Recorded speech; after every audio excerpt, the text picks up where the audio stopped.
Bonjour, ici Alexandre Philippe, bienvenue dans cette nouvelle tranche d'efficacité intitulée Routine matinale, une erreur courante. Donc si vous avez suivi mes conseils de ces derniers jours sur les routines matinales, vous avez sûrement adopté une nouvelle routine matinale et à ce moment-là, je vous conseille de suivre cette vidéo attentivement parce qu'elle va vous permettre d'éviter un piège qui peut nuire sérieusement à la durabilité de cette routine matinale. Alors en même temps, je précise que cette vidéo fait partie d'une série sur la routine matinale justement, qui va aboutir sur une rencontre en ligne appelée Matin Actif. Et pour vous inscrire, c'est tout simple, il suffit de suivre le lien d'inscription en dessous de cette vidéo ou bien sur la description du podcast si vous m'écoutez sur le podcast. Donc, quelle est cette fameuse erreur courante quand on adopte une routine matinale? Eh bien, c'est tout simple, c'est le manque de sommeil. Parce qu'on est tellement enthousiaste que du jour au lendemain, on se met à se lever très tôt, à 4h30, 5h du matin, et malheureusement, on continue à se coucher tard.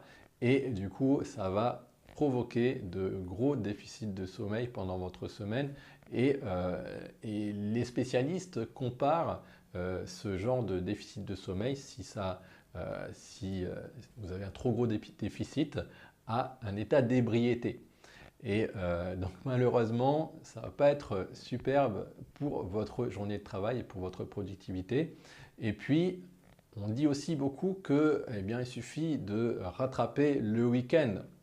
Mais ce n'est pas si simple que ça parce que les spécialistes disent aussi que malheureusement, les effets néfastes que vous obtenez pendant la semaine de votre manque de sommeil, ils vont se perpétuer et ils ne vont pas être réglés par un simple rattrapage spécifique, rattrapage stratégique du week-end.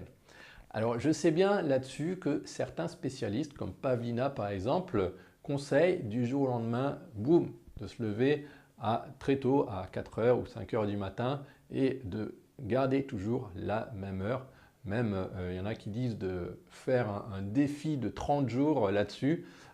Moi, ce n'est pas trop ce que je vous conseille parce que si vous faites ce genre de choses, malheureusement, vous allez vraiment avoir un déficit de sommeil qui va perdurer et malheureusement, du coup, dans vos journées, vous serez plus facilement stressé et le stress, on sait bien, ça a des effets néfastes sur un petit peu tout le fonctionnement du corps. Donc, au bout d'un moment, votre corps va se rebeller. Moi, personnellement, j'ai de l'eczéma quand je suis trop stressé, ou bien vous pouvez aussi être déprimé, ou vous pouvez être aussi à force aboutir jusqu'au burn-out, et là ça devient grave parce que du coup vous êtes en arrêt maladie.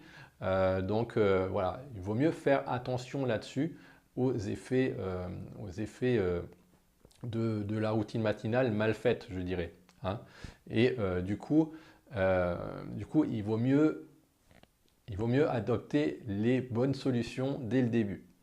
Donc moi, ce que je vous conseille de faire, c'est plutôt d'adopter l'approche progressive. Donc c'est-à-dire que peut-être que là, actuellement, vous vous couchez tous les jours à 11h du soir et du coup, on ne va pas tout de suite chambouler tout ça. On va commencer par juste calculer combien d'heures il vous faut pour bien dormir. Donc ça va être probablement jusqu'à 7h du matin le jour d'après. Et puis ensuite, on va reculer l'heure. Donc, ou avancer, hein, ça dépend comment on voit les choses. Donc, on va passer de 11h à 10h30, de 10h30 à 10h, de 10h à 9h30 et de 9h30 à 9h. Et à chaque fois, reculer ou avancer du même temps le matin. Et donc, du coup, vous allez vous retrouver à l'heure qu'il vous faut, par exemple 5h du matin, si vous vous couchez à 9h du soir pour une nuit de 8 heures de sommeil. Et ce qui est intéressant aussi, c'est de vérifier aussi dans une application de monitoring de sommeil, comme par exemple Sleep Cycle. Moi, j'utilise ça sur iPhone. Et vous allez voir si vraiment vous avez une nuit avec des cycles bien réguliers ou bien si votre nuit est un peu, j'allais dire, cacophonique, c'est-à-dire une nuit altérée où vous récupérez pas si bien que ça. Et la clé, c'est vraiment la régularité, c'est d'arriver à vous coucher toujours à la même heure. Donc si vous ne pouvez pas vous coucher tous les jours à 9h, vous pouvez tout simplement vous coucher tous les jours à 10h et vous ferez une routine matinale à partir de 6h. Ça, c'est pas grave. Peut-être que ça va vous donner une demi-heure de liberté qui va vraiment vous apporter le bien-être dans vos journées et tous les bénéfices dont on a parlé dans les vidéos précédentes.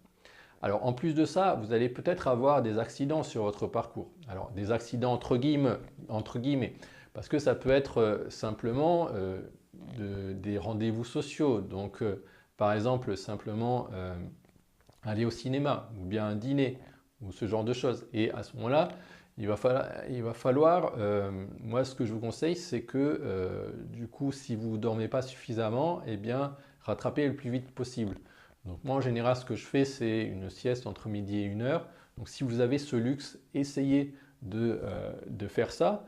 Et puis, vous pouvez aussi vous rattraper finalement le soir d'après et puis vous faire une bonne soirée de chouchoutage.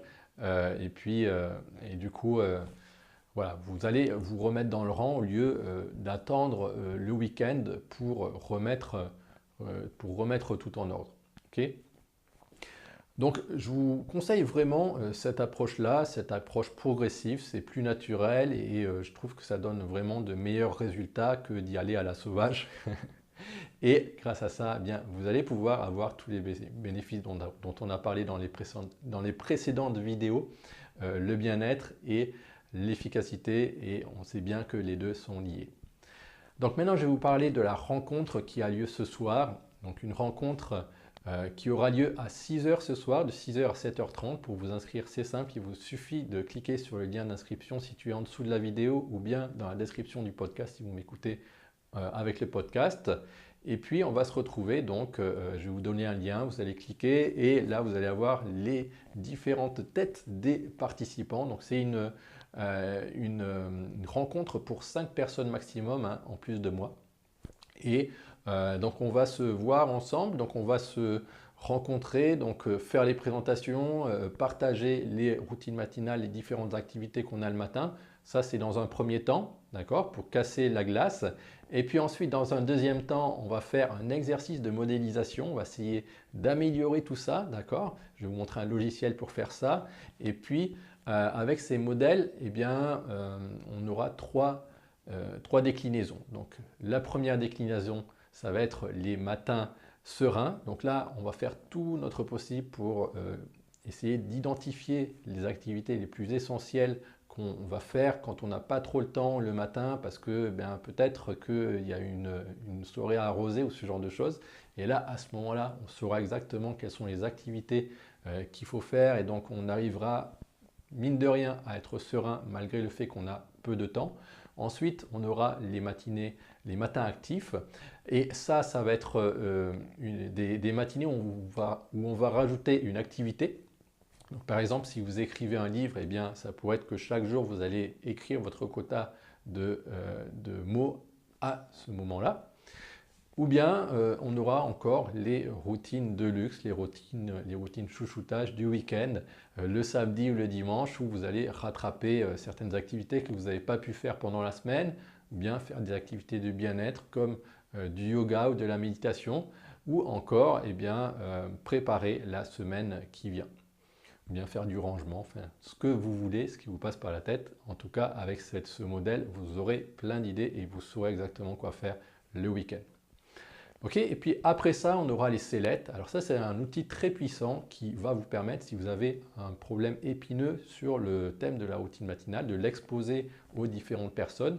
Et vous, avec votre point de vue, vous n'allez peut-être pas savoir qu'est-ce qu'il faut changer pour améliorer les choses. Alors que les différents participants, avec leur vécu, avec leur expérience, leur cadre de vie, eux, ils vont pouvoir prendre du recul et vous donner les bons conseils pour pouvoir avancer sur ces problèmes épineux qui vous causent souci.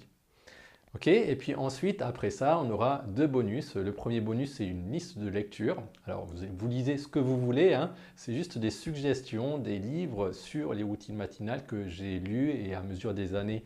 Donc, j'ai repéré des excellents ouvrages qui peuvent vous aider et vous améliorer dans la science finalement des routines matinales parce que maintenant, c'est devenu une véritable science. Et puis, deuxièmement, vous aurez aussi une entrée gratuite dans un nouveau groupe Facebook que j'ai appelé Les Éclaireurs, en référence à mon blog qui s'appelle C'est clair, les férus d'efficacité. Et là-dedans, vous pourrez demander de temps en temps un petit coup de pouce ou bien partager une petite victoire ou bien vous donner des défis. Donc justement, pendant la rencontre, on essaiera de se donner le défi d'appliquer les modèles de routine qu'on a mis en place pendant la semaine et puis on donnera les résultats dans le groupe. J'espère qu'avec tout ça, eh bien, vous aurez tout ce qu'il faut pour pouvoir vraiment avoir des routines matinales top de chez top. Ok, donc je vous résume un petit peu tout ce qu'il faut savoir pour cette rencontre. Ça se passe ce soir de 6h à 7h30. Il suffit de cliquer sur le lien en dessous de cette vidéo ou dans la description du podcast pour vous inscrire. C'est limité à 5 personnes, donc ne tardez pas trop. Et voilà, j'espère que vous serez là au rendez-vous et j'espère que vous serez bien aussi d'ici là. Allez, salut, bye bye.